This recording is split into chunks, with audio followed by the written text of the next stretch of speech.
Hey folks, it's Matt once again, and welcome back to another review for the John Candy Marathon.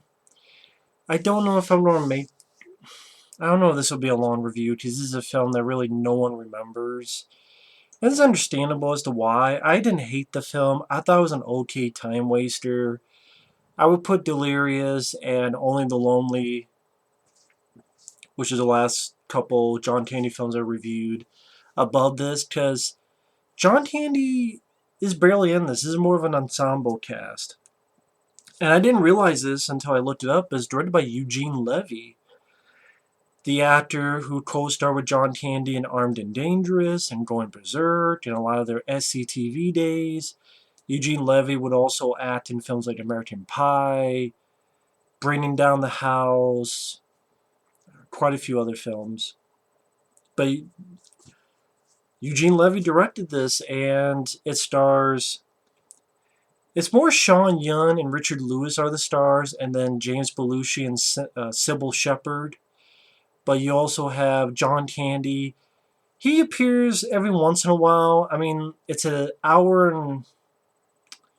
with the end credits about an hour and 30, and John Candy appears maybe 3 times in the first hour.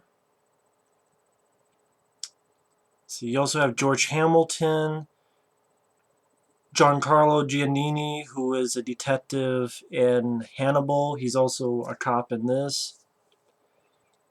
And it's pretty much about how all these different groups of people lie, which ramps up this murder mystery. And the reason everyone's getting in trouble is that they mistrust one another and everyone keeps lying about it. So the message is don't lie, and especially don't lie to the cops. Otherwise, you'll make things worse for yourself. Because you have Sean Young, all these different groups of people going to Monte Carlo. Sean Young is trying to find a job. Richard Lewis is an actor. James Belushi and Cybill Shepherd are married, and Belushi is trying to go to Monte Carlo to gamble. And at first, Cybill Shepherd's sort of a shy, meek character, but then she, in a way, grows a pair and starts dominating James Belushi in the relationship, and she becomes stronger while Belushi becomes weaker. John Candy's this guy who's a reformed gambler, and then he gets crazy gambling with Belushi. And the woman who plays his wife, John Candy's wife, is the same woman that... I think the same one that played Sylvester Stallone's wife in Oscar. Let's see. George Hamilton is his little... he's a gigolo, and he has a few scenes. He pops up every once in a while. Like I said, Giancarlo Giannini, he's a cop investigating what's going on. And it always starts with this lost dog. If I learn how to talk right. Lost dog. Sean Young finds it, or she sees it, lets it scoop. She's at the newspaper, finds out that's a dog that's lost and worth a couple $1,000s. When she finds the dog, Richard Lewis has it, and he's able to put 2 and 2 together and goes, this isn't your dog, but he has a big reward. Fine, we'll both take it to the woman who lost it. We'll share in the reward. So that's how they go off. And then you have another couple, Belushi, who's practicing gambling, treats his wife, Cybill Shepherd, like shit. And then when they get there, Cybill Shepherd dresses up and meets Joss Ackland, bad guy in Lethal Weapon 2, bad guy in Bill and Ted 2, Bogus Journey. And she gambles and wins, and she sort of gains some strength of will. Like John Candy used to be a gambler, and Richard Lewis tries to sell the dog to John Candy. This is too much trouble, but then things happen. John Candy gives the dog back.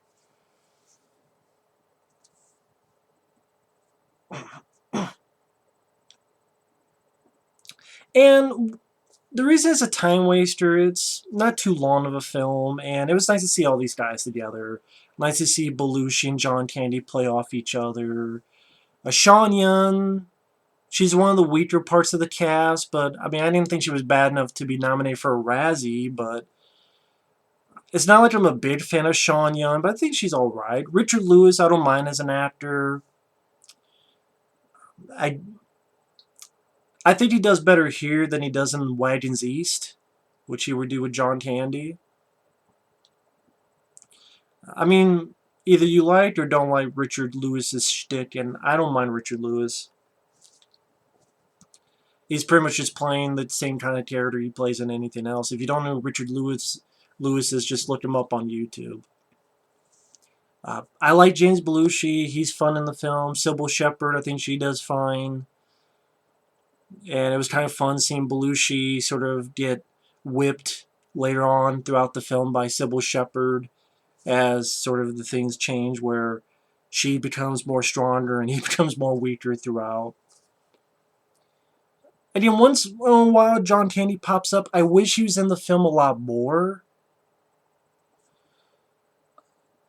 Maybe instead of Sean Young and there be some romance scene, maybe it's John Candy and Richard Lewis in this kind of film and this kind of plot that's not a Wild West trying to be Blazing Saddles but failing kind of plot.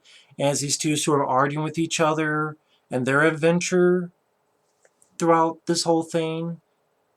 Like if Sean Young instead that was John Candy and just because they get the most screen time, Sean Young and Richard Lewis. Like I said, John Candy, once in a while he appears, nice to see John Candy there, but it's just not enough screen time for him, not enough at all. I know that sentence didn't make sense.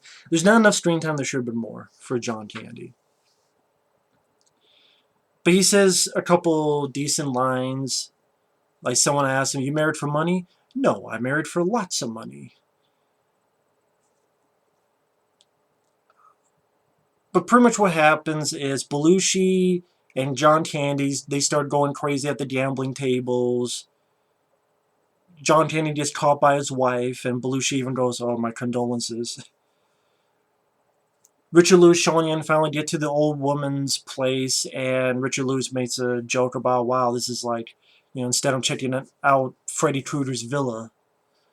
And they find, Richard Lewis, Sean Young find a dead body. And this is where all the lies start going, where, oh, let's not call the police, they'll never believe us, let's go. And Richard Lewis sees George Hamilton in the bushes, thinks he's the killer, runs away. Then Sean Young goes, oh, I left my luggage there. Richard Lewis like, forget it. Fine, you do it on your own. But then later on, Richard Lewis, he's still a decent guy. He goes back to help her. And then Sean Young wants him to go, so Richard Lewis goes. But there is no luggage, and the police are there. And the reason there's no luggage is in the meantime, Belushi, who lost all his money, he's praying to God, and he sees the luggage. He's like, maybe I'll steal it and get some money out of it. He takes it back. There's Cybill Shepherd. They open the suitcase, and there's body parts in there. So they get scared. And instead of calling the cops, doing anything, they decide to go to the train, and they're going to put the luggage somewhere else, send it off somewhere else. But the guy gives them back the luggage, and on the train they get found out, then they get arrested, then Sean Young gets arrested. So all four of them, Richard Lewis, Sean Young, Belushi, and Cybill Shepherd, get arrested.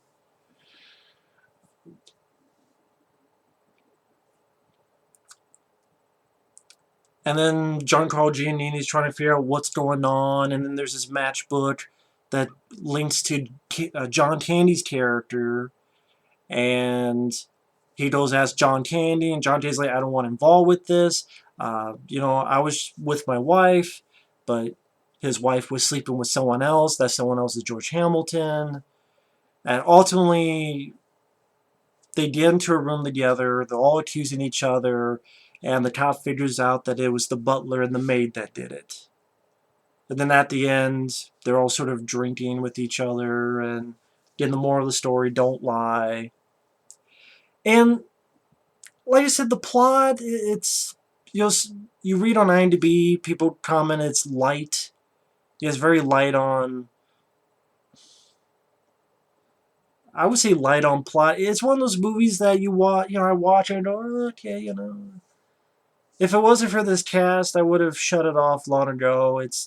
I can't think of many jokes that made me laugh out loud. I can't think of many plot twists. I'm like, oh, I didn't see that coming. I can't think of much rewatchability to it. It's one of those that I saw once, I'll never see again. But it didn't make me mad. That's why it's not a rant. It didn't make me furious. It was just nice to see this cast together. But to be honest, if you want to see this film done better, watch Clue. That movie Clue with Christopher Lloyd and Michael McKean and God, who else was that had a good cast on it. Watch Clue. I haven't seen Clue in forever. I don't even think I have Clue. If so, I gotta change that. Clue's a good movie. I forgot all about Clue.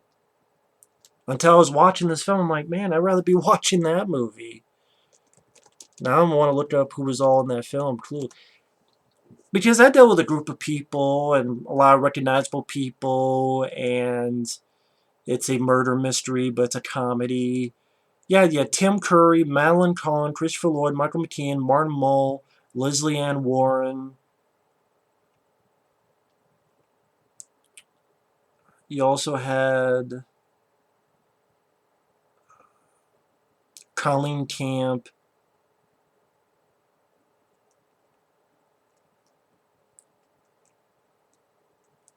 They even had a really cool idea where they did the multiple endings. Like they had 3 endings, and you can pick, which ending you prefer.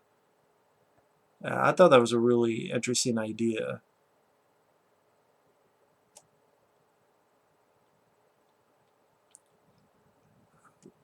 Very, again, not something you see normally. Sorry, I'm stuttering.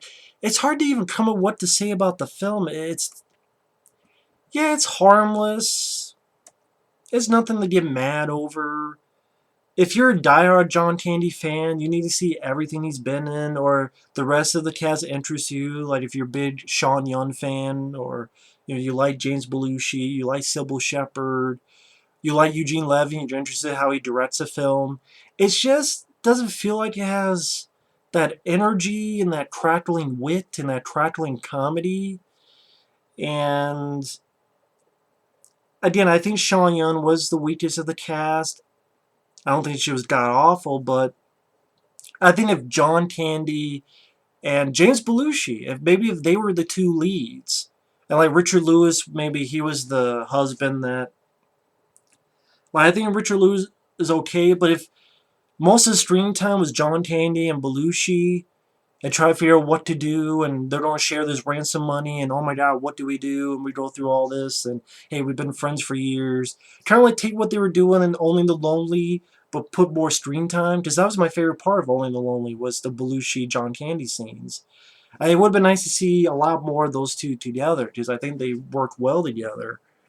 I think it would have been more of more. It would have been funnier, been more entertaining, and I think the focus on Richard Lewis, Sean Young for the most, and then I think that was the mistake. And like John Candy's like the first on the call sheet, but that's a bit false advertising because again, for like the first hour, 3 scenes.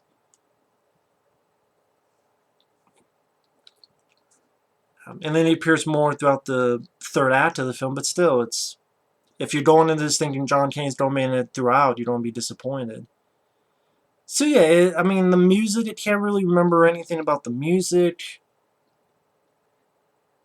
It's just one of those things that it was a mild time waster that I kind of, it's one of those movies that you watch while you're doing something. You're like, okay, it doesn't really keep my attention.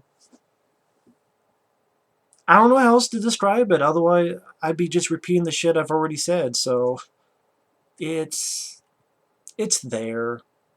I would put it below Delirious and Only the Lonely, and it's nowhere near other John Candy films I've reviewed like Spaceballs, Planes, Trains, Automobiles, The Great Outdoors, Summer Rental, Armed and Dangerous, and so forth. So it's it's there. Nothing that I don't think will make you mad, but it's there.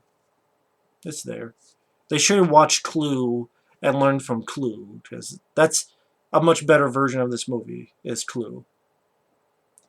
But either way, thanks for watching. Take care, and stay tuned for more videos for the John Tandy Marathon. Later.